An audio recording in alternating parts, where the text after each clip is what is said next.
30 metros de profundidad dentro de una cueva, un espeleólogo reinstala un hilo guía de orientación. Aquí, en la surgencia de la Fuente Bordonera, en el Pirineo Leridano, la exploración de este sistema inundado nos acerca a su remoto pasado. Es un lugar lleno de incógnitas por resolver, rodeados de las huellas que dejó el Tetis, un mar primigenio. En este espacio se encuentran algunas de las claves para conocer mejor la convulsa historia geológica de la cordillera pirenaica.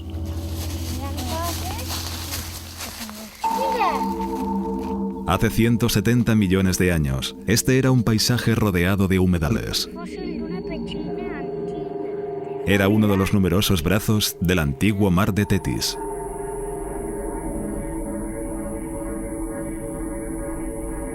En estos parajes, en la vertiente sur del Pirineo, la presencia de restos fósiles son el testigo material de aquel lejano periodo.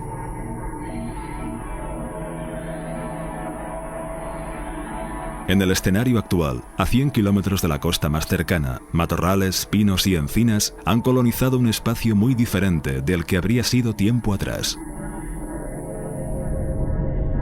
Durante más de 100 millones de años, estas tierras formaron parte de aquel océano arcaico.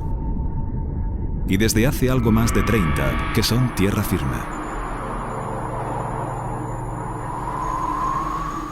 En el tramo final de esta etapa, los ríos han esculpido en buena parte la orografía actual.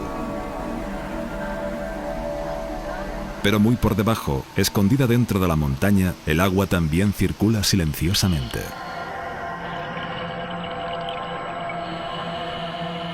De la mano de un equipo de espeleólogos, acompañaremos esta agua que nace en el Pirineo en su viaje a través del subsuelo.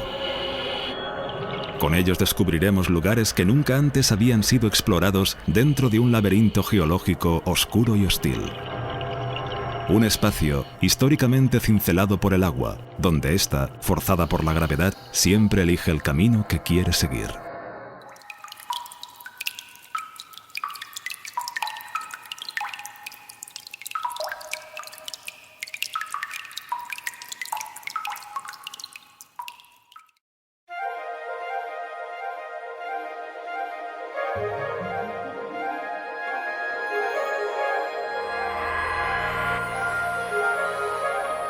En la confluencia de diversas comarcas, la montaña de la Santa Fe se levanta por encima de la cuenca de Orgaña. Allí, a 750 metros de altitud, en la vertiente sur, afloran las aguas de la Fuente Bordonera. Es una surgencia más entre los vastos complejos acuíferos que se extienden a lo largo de la cordillera pirenaica. La fuente abastece los pueblos cercanos y aporta caudal al pequeño río Fontanet, que desemboca en el Segre, en el fondo del valle. Desde allí, este último se escapa camino del llano, hacia el Ebro, a 100 kilómetros de distancia.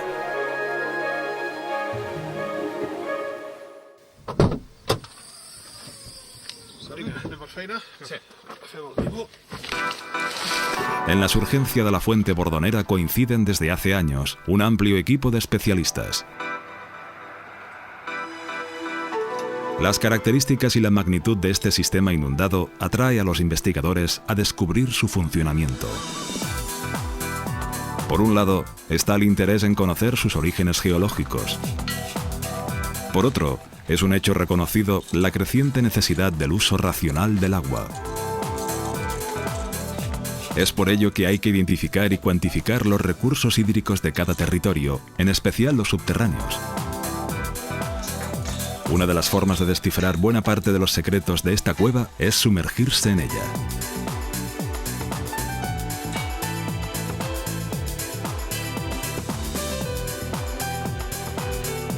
Las primeras exploraciones subacuáticas en la Bordonera datan de principios de los años 80 del siglo pasado. Con las técnicas de aquella época, las opciones de progresar dentro de las galerías eran muy limitadas.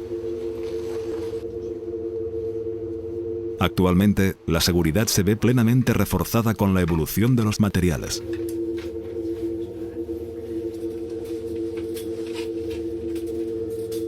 Por todo lo que supone, la espeleología subacuática es una actividad a medio camino entre la ciencia, el deporte y la aventura.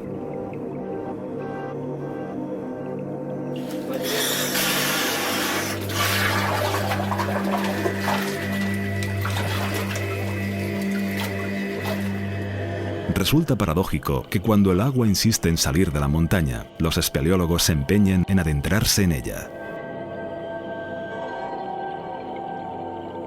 En 1864, el novelista francés Julio Verne publicó la obra Viaje al centro de la Tierra.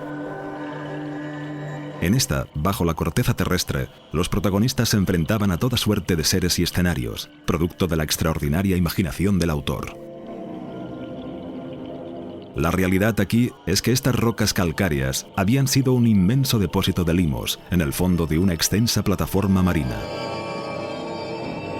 De esto hace entre 100 y 146 millones de años, durante el Cretáceo inferior. En el Pirineo se extendía el litoral de un mar desaparecido, el de Tetis, que alcanzaba hasta el actual Golfo de Vizcaya.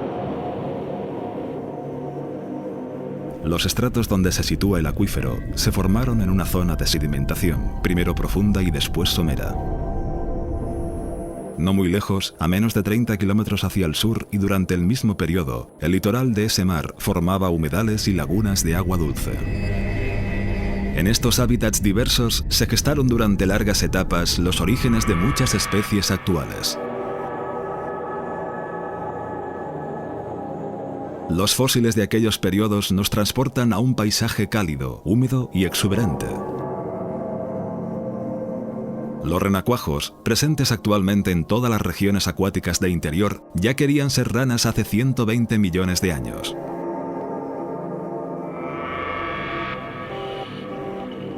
Al ritmo del tiempo geológico, los restos de muchos de aquellos seres, moluscos principalmente, se compactaron. Los sedimentos resultantes reposaron en lo más profundo de aquel océano. Y entonces, en un nuevo proceso de millones de años, el Pirineo emergió del fondo del mar.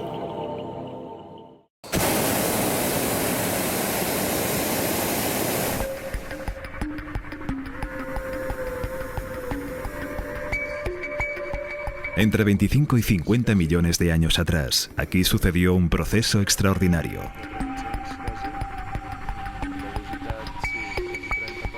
Lo que durante millones de años habían sido poblados paisajes submarinos, acabó convertido en cimas y laderas de montañas.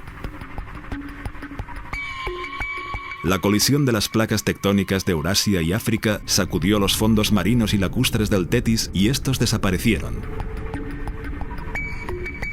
Diferentes procesos dejaron al descubierto entornos que habían estado sumergidos más de 100 millones de años. Una vez el mar se hizo montaña, el agua dulce inició un irreversible proceso de disolución de la roca. En el transcurso de varias glaciaciones, el Pirineo ha estado durante largos periodos cubierto de hielo y de nieve. Así se excavaron los lagos de origen glaciar, la mayor parte hace menos de 100.000 años.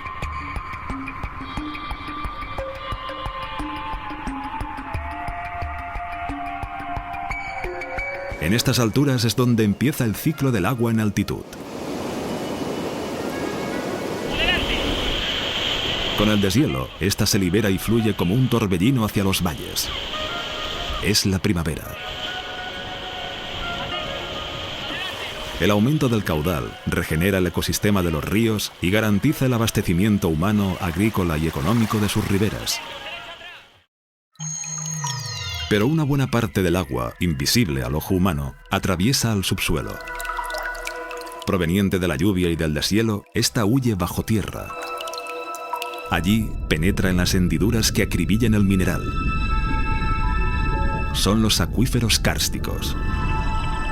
En su recorrido, el agua sigue las grietas que las fuerzas tectónicas han dejado en la roca. A través de estas fisuras, el medio se convierte en permeable. El agua disuelve el mineral carbonatado, formando a veces verdaderos ríos subterráneos. Y cuando el líquido ha recorrido al interior de la masa rocosa, generalmente encuentra un nuevo camino hacia la superficie a través de fuentes o surgencias.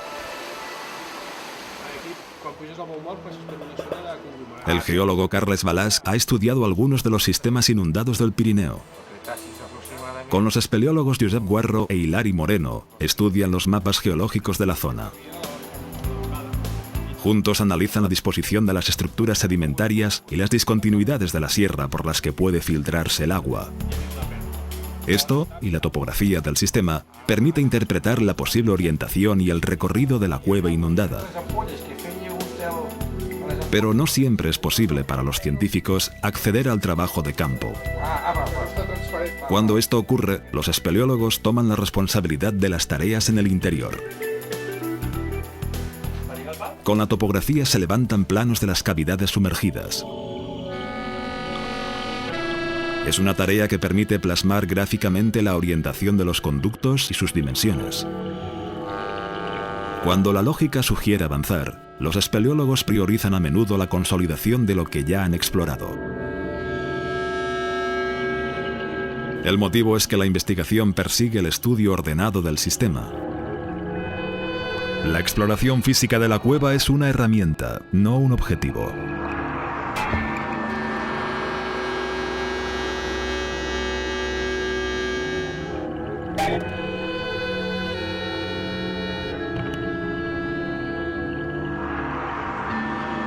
Muchas veces los avances, incluso de pocos metros, se prolongan durante meses.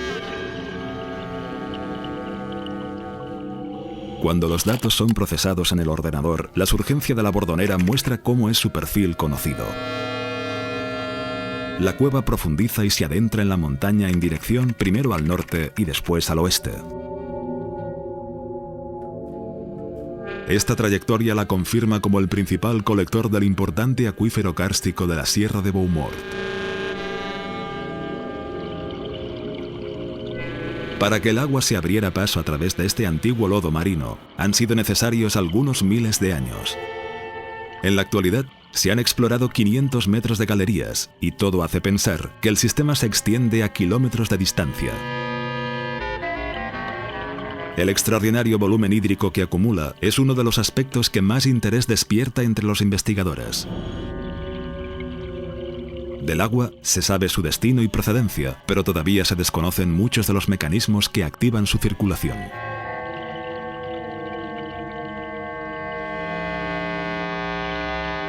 Para que los resultados sean completos, es necesario extender el ámbito de la exploración más allá del espacio físico de la misma surgencia.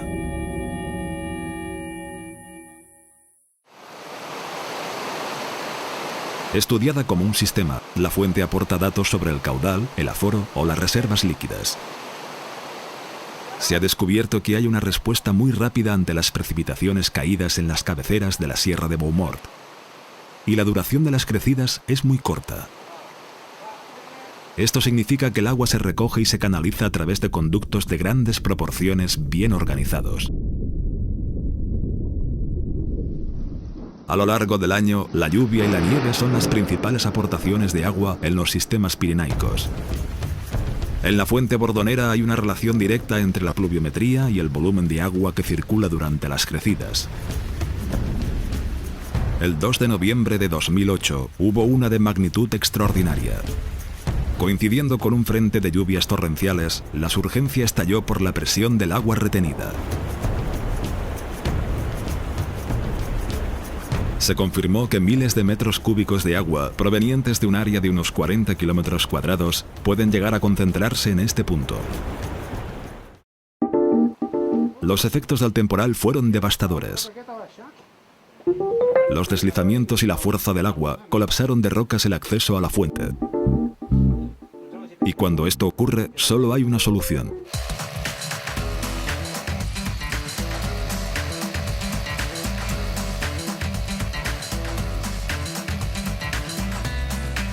Si en sentido figurado se dice a menudo que la fe mueve montañas, en la fuente Bordonera esto se hizo realidad.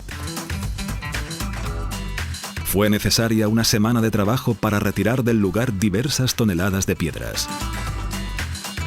Además, para garantizar la seguridad de los buceadores, las rocas extraídas se desplazaron lejos de la zona de operaciones. Ciertamente, una tarea lenta y fatigosa, pero nadie ha dicho nunca que la espeleología subacuática fuera fácil de practicar.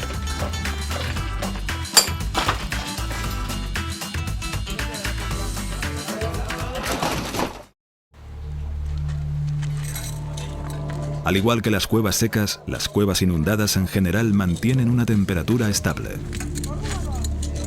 En la surgencia de la Fuente Bordonera, el agua se encuentra todo el año en torno a los 10 grados. Las condiciones se han mantenido constantes durante el largo proceso de formación de las galerías. Esto condiciona el comportamiento químico y mecánico de los minerales ante la erosión. El efecto del karst se intensifica con las rocas carbonatadas. Entre estas, las calizas como las de la Fuente Bordonera son las que más acusan el proceso de disolución. A lo largo de 150 millones de años, los fondos marinos del Tetis acumularon ingentes capas de sedimentos. Una vez emergidos, se amoldaron al nuevo escenario sufriendo plegamientos y deslizándose unos sobre otros. La cueva de la Fuente Bordonera es la consecuencia geológica posterior en un proceso que aún está activo. Después del largo viaje del agua a través del tiempo, solo hace 30 años que estos túneles fueron explorados por primera vez. Fue el principio de un emocionante proyecto al que no puede marcarse fecha final.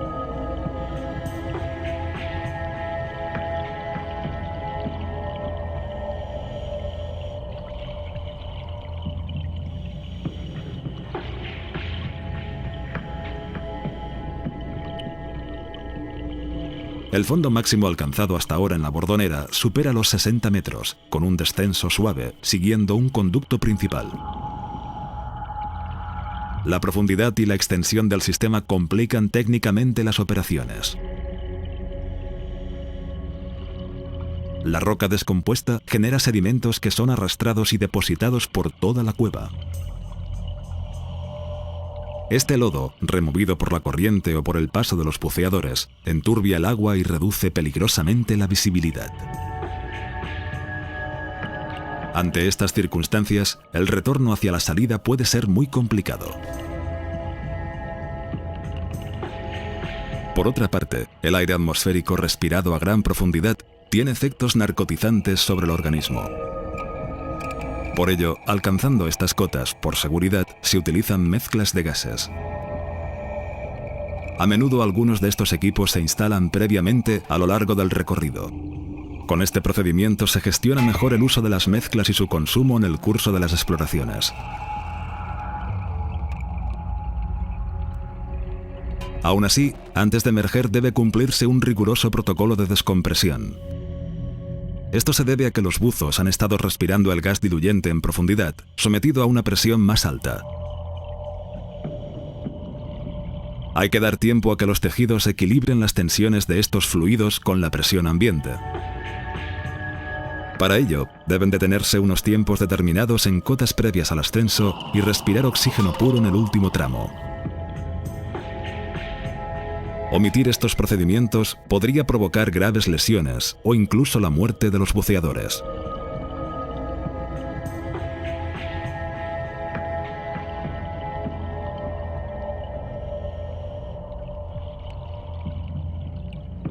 Sabemos que estas calizas son disueltas fácilmente por el agua dulce. Pero si el subsuelo es impermeable y no puede atravesarse o ser disuelto, el agua adoptará soluciones muy diversas para continuar su viaje. Cerca de la Bordonera se desarrollan otros sistemas subterráneos independientes de este. A 10 kilómetros hacia el oeste, en la cuenca del río Noguera Pallaresa, se encuentra el lago de Moncortés de Pallars. Este paraje de extraordinaria belleza, situado a 1065 metros de altitud, es el resultado del colapso del techo del acuífero. Así es como se forman los lagos de origen kárstico. El lago sigue alimentándose por filtraciones laterales a media profundidad. A lo largo del ciclo anual se forma una termoclina que impide el movimiento en la vertical de las aguas del lago. Por este motivo, el oxígeno no alcanza el fondo y la vida en el lago se concentra solo en las capas superiores. La descomposición del lecho a 33 metros de profundidad genera gas metano entre otros procesos químicos. En estas condiciones, la existencia de organismos complejos se hace totalmente imposible. En Isona, a solo 20 kilómetros al sur de la Bordonera, el agua del subsuelo toma un giro inesperado para hacerse visible. Estas comarcas habían sido un espacio lleno de humedales y fondos pantanosos hace 70 millones de años.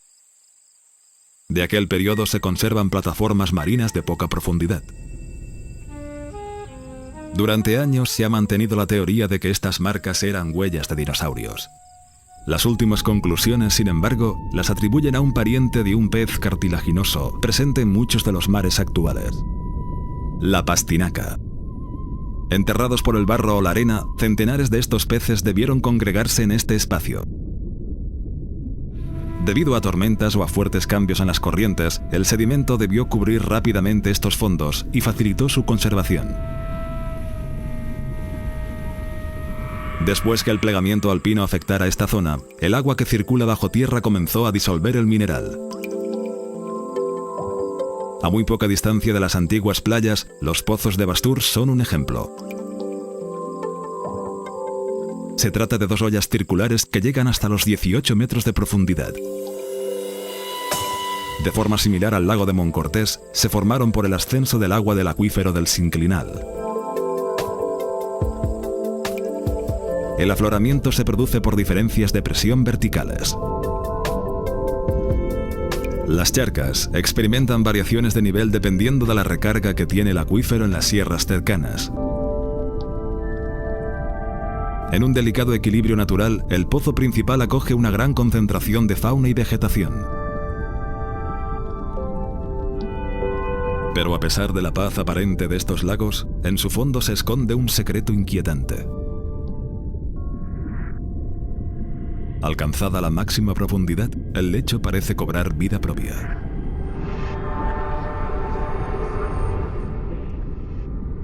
Una engañosa playa sobre el estrato proyecta olas desde el mismo fondo hacia los lados del estanque. Como una sopa latente, sedimentos, renacuajos y restos vegetales son arrastrados hasta la orilla o capturados de nuevo por los remolinos. Incluso la raíz de un árbol avanza por el fondo en movimiento, de modo inexplicable.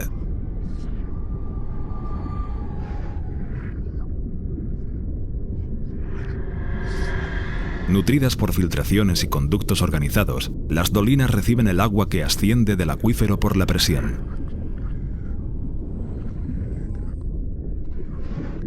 Sellado por margas impermeables, este alimenta las charcas atravesando las fracturas de plegamiento. Entonces, el pozo del fondo, más denso que el agua, se vuelve inestable cuando ésta brota más fría desde el acuífero. Sin poder escapar por debajo ni flotar en superficie, el sedimento se ve condenado a moverse entre dos aguas.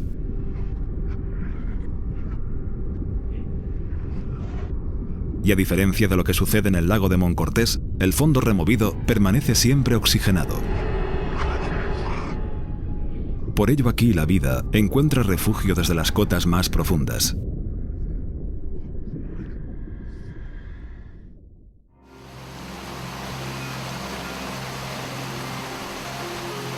En el entorno de la fuente bordonera se ha desarrollado un frágil ecosistema adaptado a las características del lugar.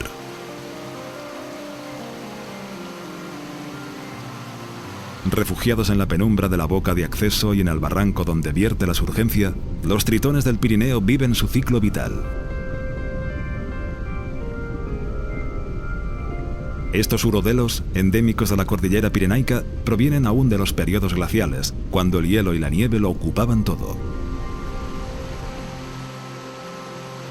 En el barranco, hasta allí donde alcanza el agua, se manifiesta un pequeño universo de frágil equilibrio.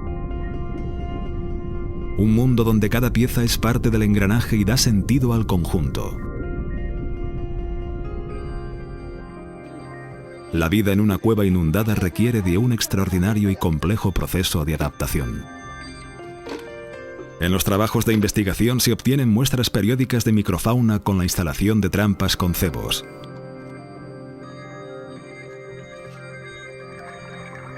En pocas horas, los artilugios son recuperados para extraer y clasificar las capturas. Hasta la fecha solo se ha identificado la presencia de un pequeño isópodo que no rebasa los 5 milímetros de longitud, el Stenasellus birei.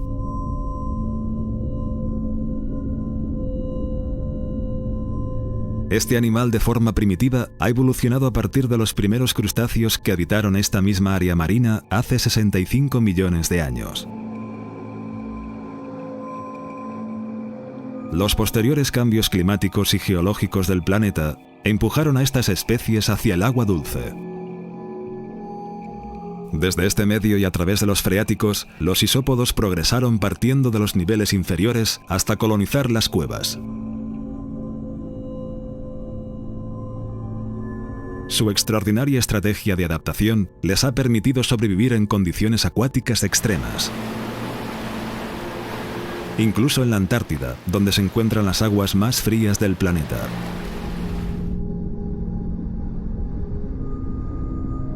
Allí habita el isópodo gigante. Sus 12 centímetros de longitud lo convierten en el ejemplar más grande de su especie. Como en las cuevas, estos entornos presentan unas constantes de temperatura y salinidad casi invariables. La ausencia de cambios ambientales favorece las formas de vida existentes al no depender de nuevas adaptaciones. Las exploraciones en la fuente bordonera siguen su curso. Sabemos que durante más de 100 millones de años, aquí hubo mares y lagos llenos de vida.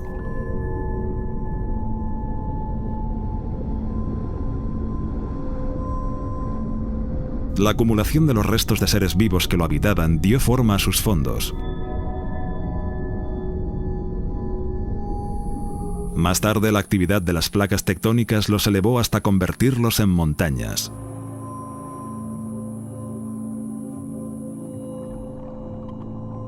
Y entonces, por efecto de la gravedad y por su capacidad de disolver el mineral soluble, el agua dulce esculpió la fuente bordonera.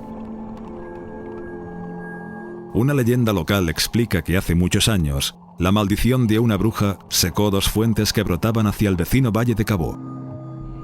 Pero el manantial no se perdió por el hechizo. Una intervención milagrosa habría liberado de nuevo el agua desde dentro de la montaña, aunque esta vez bajo la cima de la Santa Fe. Este es pues el origen popular de la fuente bordonera que hoy conocemos. Con los datos actuales sabemos que se trata de una creencia tradicional sin lógica científica. Lo cierto es, sin embargo, que hay muchas otras incógnitas de la surgencia y del sistema que quedan aún por descifrar.